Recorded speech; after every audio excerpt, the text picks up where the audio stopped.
আসসালামু আলাইকুম সম্মানিত দর্শক শ্রোতা, দেশ এবং প্রবাস থেকে আপনারা আমার এই ভিডিওটি যে যেখান থেকে দেখছেন, আপনাদের সকলকে আন্তরিক শুভেচ্ছা ও অভিনন্দন। বন্ধুরা, আপনাদের উদ্দেশ্যে একটি নতুন ভিডিও নিয়ে হাজির হয়েছি। দেখতেই পাচ্ছেন আমি একটি ঘাসের জমিতে এসেছি। এই ঘাসটি অনেকের কাছে পরিচিত, আবার অনেকের কাছে এই ঘাসটি পরিচিত না। তো আমি আবারও বলছি, এই ঘাসটির নাম হচ্ছে ইন্দোনেশিয়ান স্মার্ট নেপিয়ার ঘাস, বাংলাদেশের সেরা ঘাস। এই ঘাসটি অল্প সময়ের ভিতরে অধিক ফলন দিয়ে থাকে। অন্যান্য ঘাসের তুলনার এর প্রোটিন ও ভিটামিনের পরিমাণও অনেক বেশি।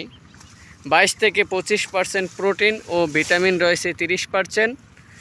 এই ঘাসটি খাওয়ালে গরু ছাগলকে আর অন্যান্য দানাদার খাবারের বেশি প্রয়োজন হয় না, কারণ দানাদার খাদ্যে যেই প্রোটিন ও ভিটামিনের পরিমাণটা থাকে, ওর থেকে বেশি পরিমাণ এই ঘাসের ভিতরে পাওয়া যায় আপনি যদি পর্যাপ্ত পরিমাণে এই ঘাসগুলা খাওয়াতে পারেন।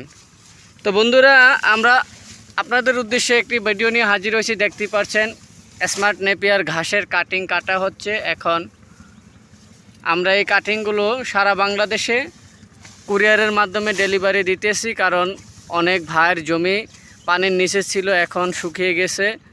তো ওই জমিতে রোপণ করার জন্য তারা এই কাটিংগুলো নিতেছে। আপনারাও চাইলে নিতে পারেন।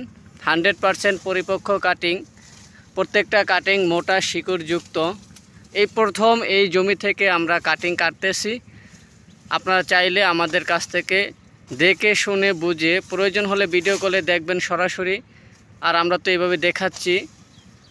তো আপনারা স্বল্প মূল্যে কাটিং সংগ্রহ করে অধিক ফলন সম্পন্ন ঘাসের যোগান দিয়ে গরু ছাগলকে খাওয়ান।